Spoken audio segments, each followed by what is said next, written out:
Hello दोस्तों, नमस्कार। मैं सुजीत कुमार आपके आने वाली आगामी परीक्षा हेतु आपका जो अवतार आता है उसका हम लोग क्विक रिवीजन करेंगे, जो कि वो 60 फॉर्म देता है। चैप्टर वाइज आपको मिलता है उसमें, तो उसका हम लोग एक 60 रिवीजन क्विक रिवीजन करेंगे, जिससे आपको फ़ायदा हो परीक्षा में, आने वाले परीक्षा में आपको फ़ायदा हो, इसलिए उसका रिवीजन करेंगे। जैसे कि हम शुरू करते हैं आज विज्ञान का फर्स्ट चैप्टर शुरू करेंगे, जो कि हमारा इंट्रोडक्शन क्लास होगा। इस इंट्रोडक्शन क्लास को हम शुरू लोग करते हैं। चलिए देखते हैं। जैसे कि शुरू करने से पहले हम देख लेते हैं हमारा पाठ्यक्रम क्या है। जो नया पाठ्यक्रम बन के आया है उस पाठ्यक्रम के बारे में जान लेते हैं। पाठ्यक्रम में हमारा जैसे इसमें 70 अंक हमें लिखित देना है। 70 अंक हमारा पेपर होगा और 30 अंक हमारा प्रयोगात्मक है, जो कि हमें प्रोजेक्ट कार्य हेतु मिलेगा, जो कि कॉलेज द्वारा, स्कूल द्वारा प्रदान किया जाता है। इसलिए हम इसको शुरू करते हैं। देख लेते हैं क्या क्या है विज्ञान में। विज्ञान में रासायनिक विज्ञान से मिलेगा रासायनिक पदार्थ में प्रकृति एवं व्यवहार। प्रकृति और व्यवहार जो रसायन से मिल जाएगा, इसका 20 अंक रसायन विज्ञान से बनेगा। जय जगत जो कि बायो है, उससे हमें 20 अंक मिलेगा। और प्राकृतिक घटनाएं, ये भी वही बायो में आएगा जो होता है, उसमें 12 अंक का पेपर आएगा, प्रश्न बनकर आएगा। विद्युत प्रवाह जो फिजिक्स में आता है, इसको 13 अंक का क्वेश्चन बनकर आएगा। और एक प्राकृतिक संसाधन है, जो कि नेचर से जुड़ा हुआ चैप्टर है, इसका हमें 5 अंक का आएगा। तो इसका हमें सब अध्ययन करना है, इस चैप्टर को बारी बारी इनके अंदर। ताइए हम देखते हैं अपना पहला चैप्टर, जो कि रसायन विज्ञान से है, रासायनिक अभिक्रियाएं एवं समीकरण। तो रासायनिक अभिक्रियाएं एवं समीकरण है, इसका देखते हैं। आइए, पहला टॉपिक हमारा रासायनिक अभिक्रियाएं। रासायनिक अभिक्रियाएं क्या होती हैं, इसके बारे में हम लोग अध्ययन किए हुए हैं, किताब में हमने पढ़ा। किताबों में हमने पढ़ा है कि रासायनिक अभिक्रियाएं क्या होती हैं। तो इसमें सिंपल सी बात है, वह अपक्रिया जिसमें एक या अधिक पदार्थ परस्पर अपक्रिया करके अर्थात पुनः व्यवस्थित होकर नए पदार्थ का निर्माण करते हैं, एवं निर्मित पदार्थ के भौतिक तथा रासायनिक गुण मूल पदार्थों से सर्वथा भिन्न होते हैं, और रासायनिक अपक्रिया कहलाती है। तो इसका कहने का मतलब है कि दो रासायनिक पदार्थ हैं जो एक दूसरे से रिएक्शन करेंगे तो कोई तीसरा प्रोडक्ट बनाएंगे। ऐसा नहीं है कि वो उसी का कोई है, कोई नहीं, उनकी भौतिक अवस्थाएं और रासायनिक अवस्था कोई मिल नहीं रहेगा। उदाहरण एक तो दिया है आपके इसमें, उदाहरण देखिए। सोडियम धातु को वायु में जलाने पर सोडियम ऑक्साइड का सफ़ेद चूर्ण प्राप्त होता है, जो कि चूर्ण हो जाता है। सोडियम में हमारा मुलायम धातु है, इसको हम कहते हैं कि चाकू से काट देंगे। ऐसे बोला जाता है कि चाकू से कटने वाली धातुओं का नाम बताइए, तो हम पोटेशियम, सोडियम बताते हैं, लिथियम बताते हैं। तो इसको हम खुले में छोड़ देते हैं तो ये ऑक्सीजन से क्रिया करके जल जाता है। जैसे यहाँ दिया है +O2 है, Na2O बना लेता है। तो ये हमारी है रासायनिक अभिक्रियाएं। एक अगला टॉपिक है रासायनिक अभिक्रियाएं का हम पहचान कैसे करेंगे। रासायनिक अभिक्रिया पहचान करने के लिए हमें पांच लक्षण पता होने चाहिए उसके, जो कि निम्नलिखित लक्षण होते हैं। वो पहला है कि उसका अवस्था परिवर्तन हो जाता है। रासायनिक परिवर्तन क्रिया होगी तो उनमें अवस्था का परिवर्तन होगा। दूसरा है कि कुछ रंग होगा तो उसका परिवर्तन हो जाएगा उसमें से। तीसरा है गैस कुछ निकलेगी। चौथा है कि उसमें ताप का परिवर्तन होगा, बढ़ेगा घटेगा। चौथा, पांचवा जो अंतिम है लक्षण हमारा, कि उसमें से कुछ अवक्षेप निकलेगा, अवक्षेप का निर्माण होगा। तो ये हमें रासायनिक अभिक्रिया का अभिलक्षण है, जो कि हमें दिखता है। हमें नॉर्मल नहीं दिखता है, ये सब रासायनिक क्रियाएं हैं, तो लैब में करेंगे तब दिखेगा। अब आता है इसमें इम्पोर्टेंट पॉइंट है एक, आपका रासायनिक समीकरण। रसायन विज्ञान में हमेशा रासायनिक समीकरण रहता है। रासायनिक समीकरण, तो रासायनिक समीकरण में क्या होता है, इसमें दो पद होते हैं, एक अभिकारक होता है, अभिकारक या अभिक्रियाकारक उसको बोलते हैं। दूसरे उसके क्रिया करने के बाद एक बनता है प्रोडक्ट, बोलते हैं उसको उत्पाद। तो इसमें रासायनिक अभिक्रिया का प्रतीकात्मक निरूपण रासायनिक समीकरण कहलाता है। रासायनिक अभिक्रिया में प्रयुक्त पदार्थ अभिकारक या क्रियाकारक तथा उत्पन्न होने वाले पदार्थ उत्पाद कहलाते हैं। उदाहरण के लिए हाइड्रोजन तथा ऑक्सीजन की अभिक्रिया से जल का निर्माण होता है। इसे रासायनिक समीकरण निम्न तरह से बनता है, जैसे H2O, यहाँ बनेगा H2 प्लस O2, H2O होता है ना, 2H2O, इसको एक बराबर करते हैं, ये उत्पाद बनता है। ऐसे हम रासायनिक समीकरण ऐसे लिखते हैं। एक पद दिया है कि इस समीकरण को शब्द अपक्रिया भी कहते हैं। शब्द अपक्रिया मतलब क्रिया जो शाब्दिक रूप में लिखते हैं। रासायनिक प्रतीकों तथा सूत्रों की सहायता से शब्द अपक्रिया को रासायनिक अपक्रिया के रूप में लिख सकते हैं। और शब्द अपक्रिया में लिखे हैं कि शब्द लिखे हैं, ऑक्सीजन को ऑक्सीजन लिखे हैं, हाइड्रोजन को हिंदी में हाइड्रोजन लिखे हैं, उसी को हम प्रतीक के रूप में लिख देंगे H2 plus O2 equal to H2O, है ना। ये बैलेंस नहीं है, बैलेंस करने का भी नहीं बताया आपको, तो ऐसे याद रखेंगे इसको, हम ऐसे पढ़ेंगे, ऐसे झटका से क्विक रिविजन करेंगे। तीसरा पॉइंट हमारा एक आता है रासायनिक समीकरण लिखना। रासायनिक समीकरण क्या होता है वो पढ़े हैं, फिर है रासायनिक समीकरण लिखना। तो रासायनिक समीकरण लिखने के लिए क्या करते हैं हम, एक दायां पक्ष होता है, एक बायां पक्ष होता है। जैसे हम दायां पक्ष को राइट हैंड साइड कहते हैं, बायां पक्ष को लेफ्ट हैंड साइड कहते हैं। तो क्या होता है इसमें रासायनिक समीकरण में, जैसे इसमें दिया है, रासायनिक समीकरण में अभिकारकों के उत्पाद में परिवर्तन को उनके मध्य एक तीर का निशान लगाकर दर्शाया जाता है।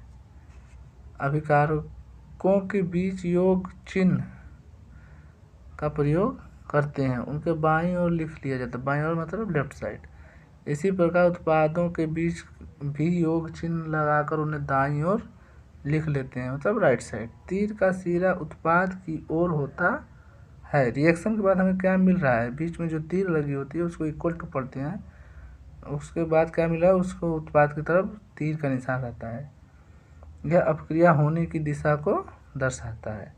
उदाहरण के लिए हम देखते हैं मैग्नीशियम है Mg तथा ऑक्सीजन की अपक्रिया से प्राप्त मैग्नीशियम ऑक्साइड को अपक्रिया निम्न प्रकार की होगी, जैसे Mg plus O2 equal to MgO। Mg plus O2 अपकारक है, इक्वल टू के बाद MgO हमारा उत्पाद है, ये होता है।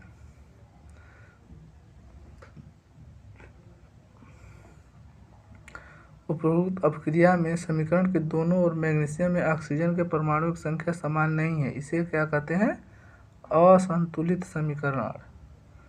संतुलित और असंतुलित, ये तो नॉर्मल लिख दिया गया है, तो ये असंतुलित समीकरण है, या कंकाली, विज्ञानिक भाषा में थोड़ा कंकालिक भी कहते हैं, ये कंकालिक है, असंतुलित है। इसको हम संतुलन करना भी जानते हैं, सीखते हैं कैसे होता है। तो अगला हमारा ये टॉपिक है कि रासायनिक समीकरण में संतुलन का क्या महत्व है। संतुलित रासायनिक समीकरण का महत्व सीधा सीधा दिया है। तो किसी भी रासायनिक अपक्रिया में द्रव्यमान का न तो निर्माण होता है न ही विनाश होता है। इस पॉइंट को हमें देखना है, किसी भी रासायनिक अपक्रिया में द्रव्यमान का न तो निर्माण होता है न ही विनाश होता है। दूसरे शब्दों में कहें, रासायनिक अपक्रिया के पहले एवं पश्चात, रासायनिक अपक्रिया के पहले एवं उसके पश्चात प्रत्येक तत्व के परमाणुओं की संख्या समान रहती है, इसलिए हम असंतुलित समीकरण को संतुलित करना आवश्यक है। ठीक है, हमें संतुलन में ही लिखना है, जितने परमाणु भाग ले रहे हैं उतने ही परमाणु हमें मिलने चाहिए। उसके बाद रासायनिक समीकरण को संतुलित करना कैसे करते हैं, ये चरण वाइज यहाँ बताया गया है आपको, इसमें है, ध्यान से देंगे, कोई वो नहीं है। रासायनिक समीकरणों को संतुलित करने में प्रयुक्त चरण निम्नलिखित चरण उपयोग होते हैं। पहला है सबसा समीकरण को लिखकर सूत्र के चारों ओर कोष्ठक बना लीजिए। कुछ नहीं करना है, समीकरण को लिखना है जैसे है, उसके चारों ओर कोष्ठक बना लेना है। असंतुलित समीकरण में उपस्थित विभिन्न तत्वों के परमाणुओं की सूची बना लें। उसमें कौन कौन से परमाणु है, हाइड्रोजन, नाइट्रोजन, कार्बन क्या है, उसको देख लेना है। अब तीसरा है उस तत्व या यौगिक को संतुलित करना प्रारंभ कीजिए जिसमें अधिकतम परमाणु संख्या है। यहाँ ध्यान देंगे ना, उस यौगिक या तत्व को हम पहले संतुलित करना चाहेंगे जिसमें अधिकतम तत्व है। जैसे हाइड्रोजन H2O + O2 है, तो इसमें कौन ज़्यादा है, O2 ऑक्सीजन, इसको देखेंगे ना, तब अगर H2O हो गया तो ऑक्सीजन हमारा 2 है, यहाँ 1 हो जा रहा है। ऐसे करके पहले अधिकतम आलोक करते हैं। चौथे चरण में हम क्या देखते हैं, इसके बाद समीकरण को पुनः देखकर अन्य जो तत्व हैं अब उन्हें भी संतुलित करते हैं। और अंतिम चरण जो पांचवा हमारा चरण, एक बार पुनः देखेंगे कोई तत्व तो असंतुलित नहीं है, यदि है तो उसे संतुलित करेंगे, बताएंगे। छठे चरण में हम क्या करते हैं, अंत में संतुलित समीकरण का परीक्षण करते हैं कि समीकरण के दोनों ओर प्रत्येक तत्व के परमाणुओं की संख्या समान है अथवा नहीं है तो फिर संतुलित करेंगे। जैसे यहाँ उदाहरण हमें दिया है, सोडियम और जल का क्रिया होता है Na+H2O, तो हमें सोडियम हाइड्रोक्साइड मिलता है NaOH और H2। इसमें देखते हैं कि Na यहाँ सिंगल है, H2O यहाँ, NaOH H यहाँ 2, 3 हो गया परमाणु हमारा हाइड्रोजन का। ऑक्सीजन के यहाँ ठीक है 1 है, सोडियम 1 है, लेकिन हाइड्रोजन का यहाँ हमें 3 मिल रहा है जहाँ कि यहाँ 2 ही है। तब हाइड्रोजन हमें संतुलित करना है। तो हाइड्रोजन का संतुलित करने के लिए हम क्या करेंगे, यहाँ 2 से गुणा करेंगे तो सोडियम बढ़ जाएगा, तो सोडियम को भी 2 से कर देंगे। 2 ठो जल का ले लेंगे, 2H2O 2NOH, ये 2 आगे हो गया, मतलब सभी तत्वों में 2 का गुणा हो गया, सोडियम में भी, ऑक्सीजन में भी, हाइड्रोजन में भी। तब यहाँ देखेंगे कि 2 ठो हाइड्रोजन, 2 ठो, ये 4 ठो हो गया, यहाँ 2 दूना 4 ठो हो गया। ऐसे हम सारे समीकरण को संतुलित करने, बड़ा से बड़ा समीकरण भी आसानी से कर लेते हैं। चलिए आगे देखते हैं अगला टॉपिक हमारा। अगला टॉपिक है रासायनिक समीकरणों को अधिक ज्ञानवर्धक बनाना, मतलब अधिक जानकारी प्राप्त करना है। इसमें क्या है जानकारी में हमें देखते हैं, ज्ञानवर्धक बनाने की जानकारी में क्या होता है, ये बताया कि समीकरण में लिखी हुई शॉर्ट फॉर्म क्या क्या है। उसमें पहला है कि अभिकारकों एवं उत्पादों की भौतिक अवस्था को निम्नलिखित प्रतीकों द्वारा प्रदर्शित किया जाता है। जैसे ठोस को हम यस लिख देते हैं, द्रव के लिए यल का प्रयोग करते हैं, जलीय विलयन के लिए AQ का प्रयोग करते हैं जलीय विलयन में। जैसे समीकरण के आगे थोड़ा सा लिख देते हैं, जैसे उदाहरण नीचे बताया गया है। गैस के लिए G, अथवा ऊपर का निशान बना देते हैं, गैस हल्का होता है तो ऊपर की तरफ उड़ता है, इसलिए ऊपर का तीर का निशान बनाते हैं। और क्षोभ के लिए यस लिखते हैं, ठोस होता है, थोड़ा सा जलीय पार्ट ठोस होता है, या नीचे तीर का निशान बना देते हैं। या एक तो और होता है PPT, बहुत कम यूज होता है, ये यूज करते हैं, ये नहीं आप लोग जानते हो, यस या तीर का निशान जानते हैं नीचे की तरफ। आदि संकेतों का प्रयोग करते हैं। जैसे यहाँ आप देख ही रहे हैं सोडियम और जल का में, सोडियम हमारा सॉलिड है, जल हमारा लिक्विड है, और सोडियम हाइड्रोक्साइड जो हमारा तत्व यौगिक बन रहा है, ये हमारा क्या है, जलीय विलयन है, इसलिए AQ इसका देगा। फिर हाइड्रोजन निकल रही है गैस, गैस को G लिखेंगे या ऐसे तीर लगा देंगे ऊपर की तरफ। दूसरा इसमें मेन पॉइंट क्या है, यदि किसी रासायनिक प्रक्रिया में सक्रिय ऊर्जा में परिवर्तन के लिए किसी उत्प्रेरक का प्रयोग हो। उत्प्रेरक आपने पढ़ा होगा, किताब में दिया है उत्प्रेरक क्या होता है, तो उसे इस चिन्ह के ऊपर, तीर के निशान के ऊपर लिखते हैं, जो कि बराबर का चिन्ह बोलते हैं हम, इक्वल टू बोलते हैं, उसके ऊपर उस तत्व का नाम लिख देते हैं। उत्प्रेरक वह पदार्थ होता है जो कि रासायनिक प्रक्रिया में भाग तो नहीं लेता है, लेकिन रासायनिक प्रक्रिया के दर को बढ़ा या घटा देता है, उसे उत्प्रेरक कहते हैं। इसको हम ऊपर तीर पर लिखते हैं, ठीक। फिर देखिए उत्प्रेरक हो गया ये, तीसरा पॉइंट है हमारा, किसी रासायनिक अभिक्रिया में प्रयुक्त ताप एवं दाब का उल्लेख तीर के चिन्ह के ऊपर ही होता है। ये भी होता है, मतलब तीर के ऊपर जो भी ताप दाब लग रहा हो, कितना टेम्परेचर हमारा ये लग रहा है, 723 से 773 तक लग रहा है, वायुमंडलीय दाब जो 200 लग रहा है, ये सब हम तीर के ऊपर नीचे ही दर्शाते हैं, तीर के पास ही। ये सब तो अपनी जगह रहेगा, यहाँ दर्शाते हैं। चौथा पॉइंट हमारा है, अपक्रिया में प्रयुक्त पदार्थों की सांद्रता को व्यक्त करने। सांद्रता जो होता है, हर अपक्रिया की सांद्रता अलग अलग होती है। सांद्रता मतलब विलयता का गुण होता है जो उसमें क्या है। अपक्रिया में प्रयुक्त पदार्थों की सांद्रता को व्यक्त करने के लिए तनु या शांत पदार्थ के सूत्र से पूर्व या नीचे लिखा जाता है। जैसे ये सब है सांद्रता, फेरस है ये, और ये H2SO4 सल्फ्यूरिक अम्ल है। तो ये हमारा अम्लीय विलयन है, जलीय विलयन है, लेकिन ये क्षारीय है कि तनु है कि क्या है, इसको हम नीचे लिख देते हैं। नॉर्मल जानकारी के लिए लिखते हैं, ऐसे जानते हैं, जब लिखना होता तो नहीं लिखते हैं, लेकिन पढ़ाने लिए ऐसे लिख कर बताया जाता है कि तनु है कि क्या है, सांद्र है ये। ठीक है। हमारा पांचवा पॉइंट है उत्क्रमणीय अभिक्रिया। ये आप लोग पढ़े होंगे किताब में, उत्क्रमणीय अभिक्रिया क्या होती है। इसका चिन्ह हमें दोनों तरफ तीर लगा कर दिखाते हैं। हाफ तीर, आधा तीर होता है ना एक साइड के, दोनों तरफ, मतलब ये अभिक्रिया इधर गया फिर ये रिवर्स हो जाएगा। ये पूरा होता है कि ये जो इधर उत्पाद बना है फिर ये टूट कर हमें यही उत्पाद बन जाएगा। जो कि वो आगे पढ़ा है हमने कि रासायनिक प्रक्रिया में गुणधर्म बदल जाता है, यहाँ तो बदलेगा, लेकिन फिर वो रिएक्शन करा कर फिर हम वही प्राप्त कर सकते हैं। जैसे कि हम भौतिक गुण पढ़ते हैं, भौतिक परिवर्तन वाला प्रक्रिया यहाँ है। छठा पॉइंट हमारा बन जाता है कि रासायनिक समीकरण में अपक्रिया के दर को व्यक्त करने के लिए, अपक्रिया कितनी तेज हो रही है, मंद हो रही है, होता है ना। अपक्रिया के दर को व्यक्त करने के लिए इसके साथ दर नियतांक का मान लिख दिया जाता है, या तीर के ऊपर अपक्रिया के प्रकार तीव्र या मंद लिख दिया जाता है।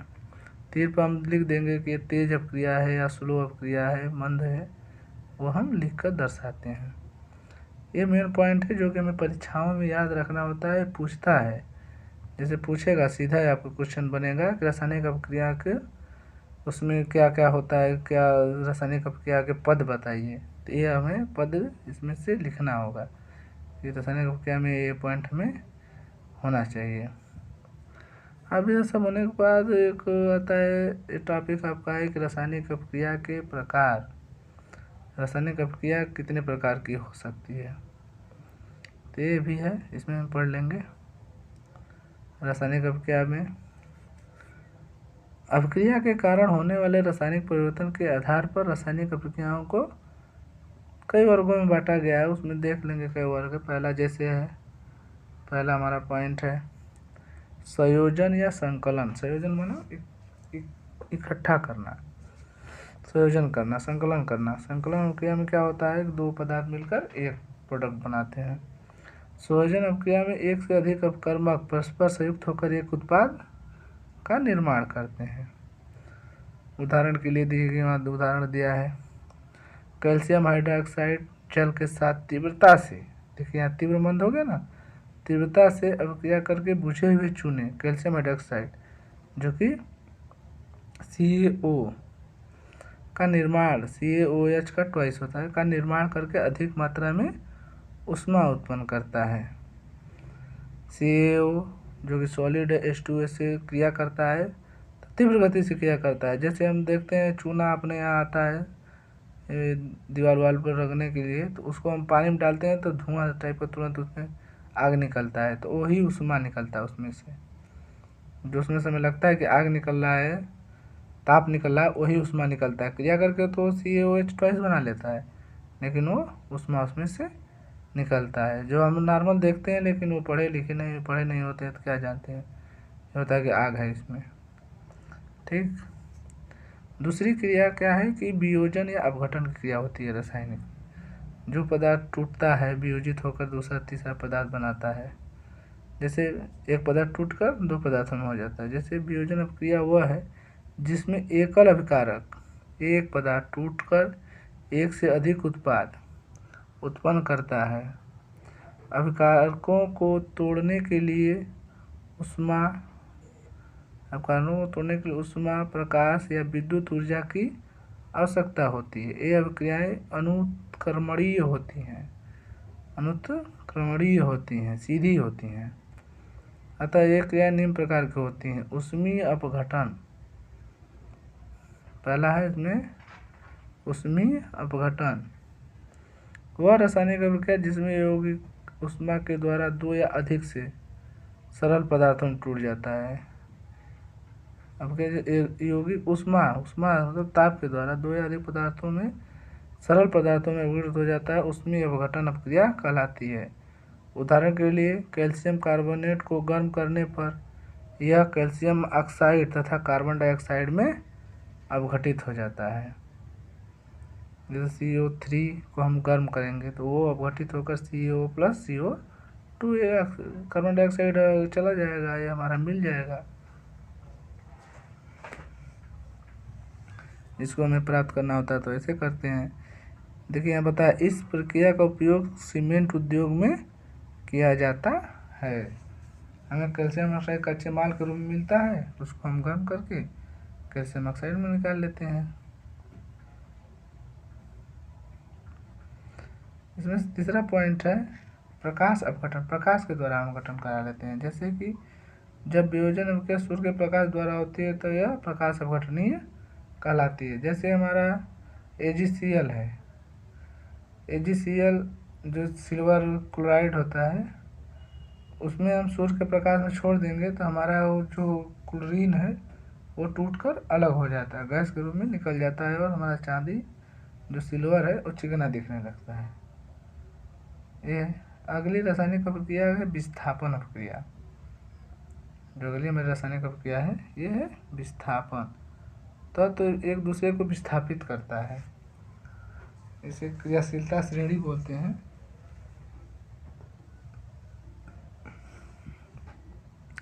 इसे रासायनिक क्रियाशीलता श्रेणी भी बोलते हैं, उसमें आता है, पढ़ेंगे हम लोग। वह रासायनिक प्रक्रिया जिसमें अधिक क्रियाशील तत्व जो है कम क्रियाशील तत्व को यौगिक में तत्व के यौगिक से कम क्रियाशील तत्व के परमाणु को विस्थापित कर स्वयं उसका स्थान ग्रहण कर लेता है। जैसे हमारा है कहीं लगा होगा Fe होगा, ये कम अक्रियाशील है, इसको क्या है कि Na उसके साथ क्रिया करेगा तो Na इसको विस्थापित कर देगा, इसी को विस्थापन कहते हैं। आगे देखिए, विस्थापन अपक्रिया कहलाती है, दो प्रकार की होती है। एकल विस्थापन मतलब एक तत्व ही विस्थापित होता है, इसमें एक तत्व ही यौगिक से विस्थापित होता है। जैसे फेरस है और कॉपर सल्फेट CuSO4 है।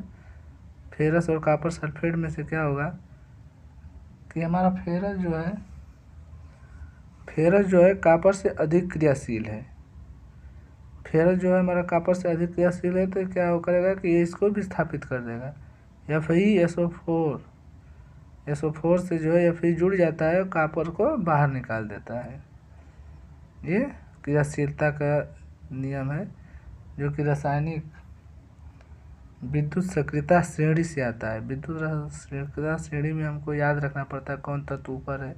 जैसे हमारा sodium, potassium, copper, manganese, aluminium, zinc, ferrous, ऐसे श्रेणी ऊपर से नीचे आता है। सक्रियता इसकी घटती जाती है और नीचे से ऊपर जाने पर बढ़ती जाती है। द्विविस्थापन में क्या होता है कि दो तत्व एक दूसरे को विस्थापित कर देते हैं।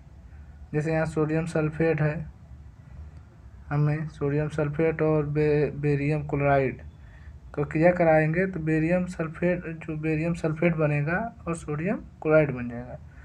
यहाँ सोडियम को हमारा बेरियम विस्थापित कर दे रहा है पहले तो, जो ऊपर आता है, फिर यहाँ बेरियम को सोडियम विस्थापित कर रहा है, एक दूसरे को विस्थापित कर दे रहे हैं। यहाँ एक विस्थापित करेगा बेरियम को सोडियम विस्थापित करता है तो वहाँ जाकर लग जाता है। ये द्विविस्थापन की अपक्रिया है। आते हैं अगला टॉपिक हमारा, जो कि बहुत ही कंफ्यूजिंग टॉपिक है, हमेशा इसमें कंफ्यूजन रहता है, उपचयन या ऑक्सीकरण। देखिए, उपचयन या ऑक्सीकरण, ये ऐसा नाम है, याद नहीं रह पाता है हमेशा। उपचयन, अपचयन और अपचयन अभिक्रियाएं, इसमें हमेशा बच्चा परेशान रहता है। उपचयन क्या होता है, अपचयन क्या होता है, इसके लिए थोड़ा हमें ध्यान देंगे, मैथमेटिकली थोड़ा सोचेंगे। उपचयन मतलब ऑक्सीकरण, अपचयन मतलब ऑक्सीकारक। पहला है हमारा उपचयन या ऑक्सीकरण। देखिए, हम यहाँ देखेंगे, इस पॉइंट से याद रखेंगे, इस पॉइंट से, और सब भूल जाएंगे इस पॉइंट से। उपचयन, किसी पदार्थ से ऑक्सीजन का योग अथवा हाइड्रोजन का निष्कासन उपचयन या ऑक्सीकरण कहलाता है। ऑक्सीकरण कहलाता है, ऑक्सीकारक नहीं, ऑक्सीकारक उल्टा हो जाता है। तो ये ऑक्सीजन और हाइड्रोजन से हम याद रखेंगे, H2 और O2, ठीक है, O2 से याद रखेंगे, H2 और O2 को याद रखेंगे उपचयन अपचयन बताने के लिए। ऑक्सीकरण ऑक्सीकारक छोड़ देंगे, उपचयन अपचयन याद रखेंगे हम। उपचयन मतलब ऑक्सीकरण, ऑक्सीकरण होता है जिसमें ऑक्सीजन के योग हो वो उपचयन है, जिसमें ऑक्सीजन का योग हो वो उपचयन है, या हाइड्रोजन का योग हो, निष्कासन हो, हाइड्रोजन टूटे, ऑक्सीजन जुड़े या हाइड्रोजन टूटे, वो उपचयन है।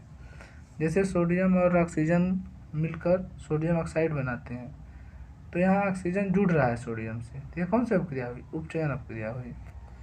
दूसरा पॉइंट, अपचयन अपक्रिया, किसी पदार्थ से ऑक्सीजन का निष्कासन अथवा हाइड्रोजन से योग अपचयन कहलाता है। हम कहे हैं बस 2 पॉइंट याद रखना है, ऑक्सीजन और हाइड्रोजन को।